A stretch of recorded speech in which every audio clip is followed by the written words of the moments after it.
In this video, we will see how to plot the step response and obtain the system characteristic values for a RC circuit using MATLAB.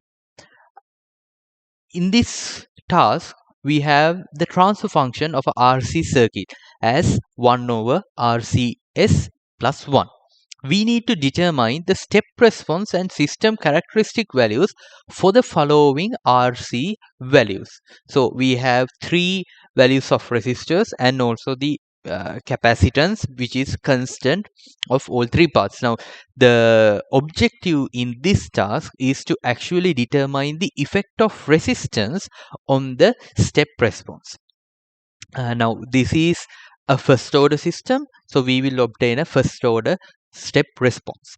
Now when I move to MATLAB, I will create a new task, a new script as always in the working directory.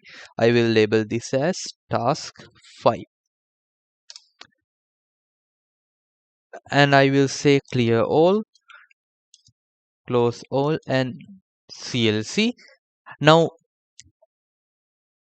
we need to determine how to interpret these values. Now we have three values of resistors and one value of capacitor. So we need to actually determine how to plot it. Now if we want to compare the graphical responses as well as if we want to compare the the nature of the response, it's better if we have all three curves or all three step responses under one single figure or one set of axes in multicolored lines, because then we can see clearly the effect of the resistance for the step response. Then I will have three variables for R1, R2 and R3, and since capacitance is constant, I will only have one variable for the capacitance. So I will say R1 is equal 1000, R2 is equal to 2200 and R3 is equal to 4700. Similarly, the capacitance, I will call it C, is equal to 0.1 times 10 to the power minus 6, because it is 0.1 microfarad. Now we need to define the numerator and denominator values of our transfer function. If you look at this, the numerator only has a constant of 1, but the coefficients of the denominator, there are two, which is RC and 1. So that is what we should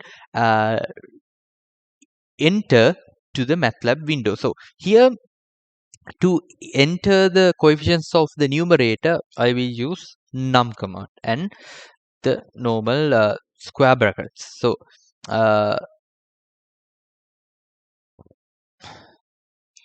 will say num equal, actually since we are plotting 3, that means we have 3 step responses, I will call this num1. So num1, my coefficient is 1, alright, and then 1, I have two coefficients, so which is R, C and 1. So RC, I don't need to substitute the values of 1000 and 0.1 because I have already defined what is R1 and what is C. So here I will say simply my first coefficient is R1 times C. And then you put a space to indicate the next coefficient, which is in the decreasing order, that is 1. Okay.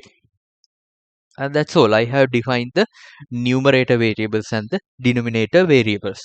Then I will compute the transfer function.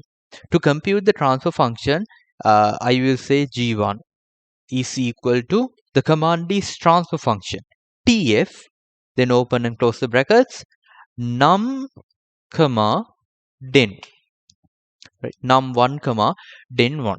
Now in this instant, for this code only, I will not put a semicolon, because then I can see my transfer function in its numerical form in the command window.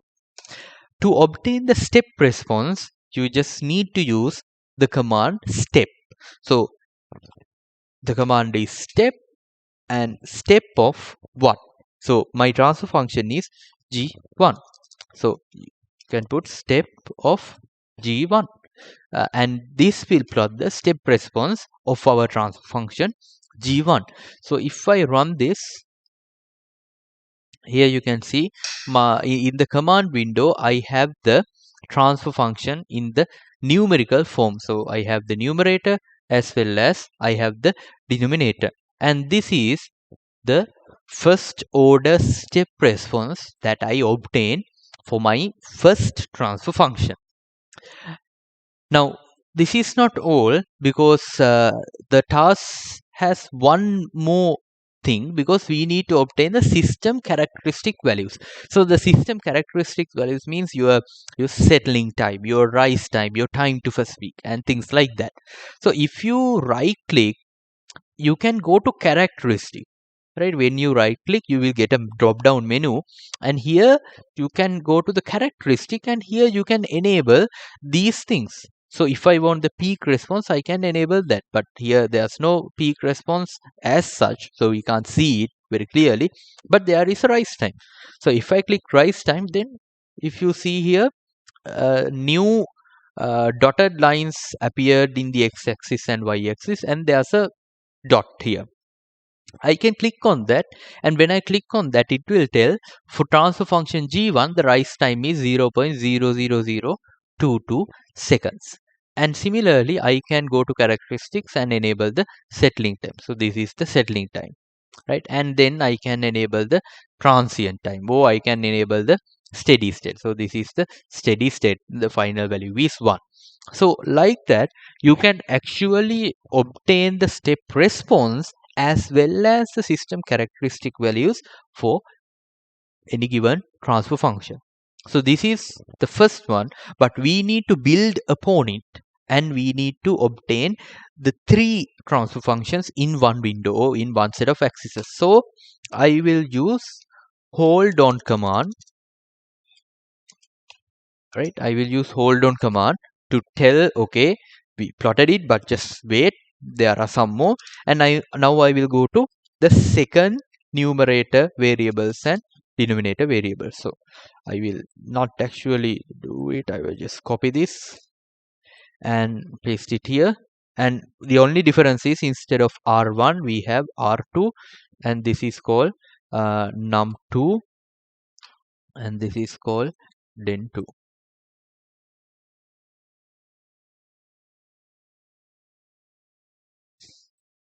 Okay, so when I run this,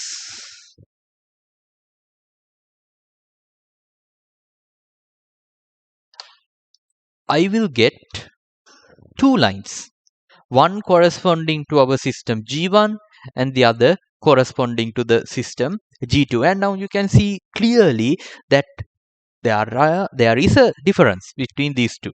And without going for further interpretations, I will actually plot the same thing for our third one as well. So this will be num3. This is den3. The only difference is the resistor value. And this will be G3, num3, and den3, and this is G3. And I have finished the holding pattern, so I will say now hold off, and then I will run this again.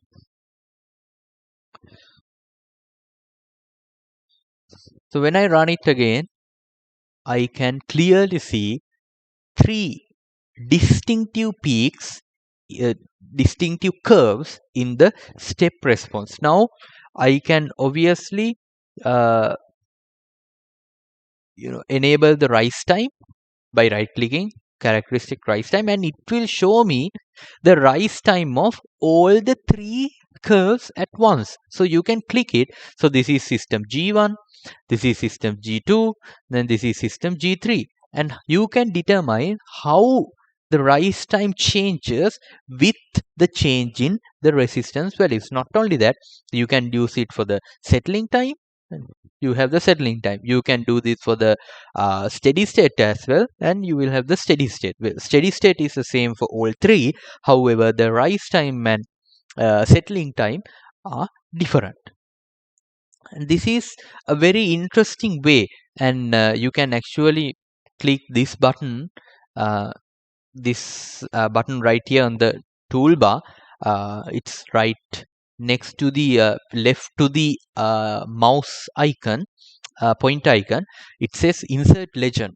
When you click that on the right hand side, you will get what color represents each of our system. So G1 is represented by blue color, G2 is represented by red color, and G3 is represented by yellow color. And now you can see when the resistance value increase, the system performance actually decreases. So in a situation where the capacitance is constant, when you increase the resistance, the system performance actually decreases because the rise time and settling time have increased. So this is a very intuitive way as to how you can analyze a step response system, how you can analyze a step response of any given first order system, and then you can evaluate the performance characteristics of it. And in the command window, if I just expand it, you will see the in numerical form our transfer functions of G1, G2, and G3. Obviously, with the tools that you learned in the previous tasks, you can plot it in different ways. You can have all of them in a subplot, or you can have everything in a separate window, and all of those things that can be done. But in this instance, especially to evaluate what is better, it's really useful of having all the three curves in a single window. So next we will in the next video we will actually try to plot the step response for a second order system, that is the spring mass damper.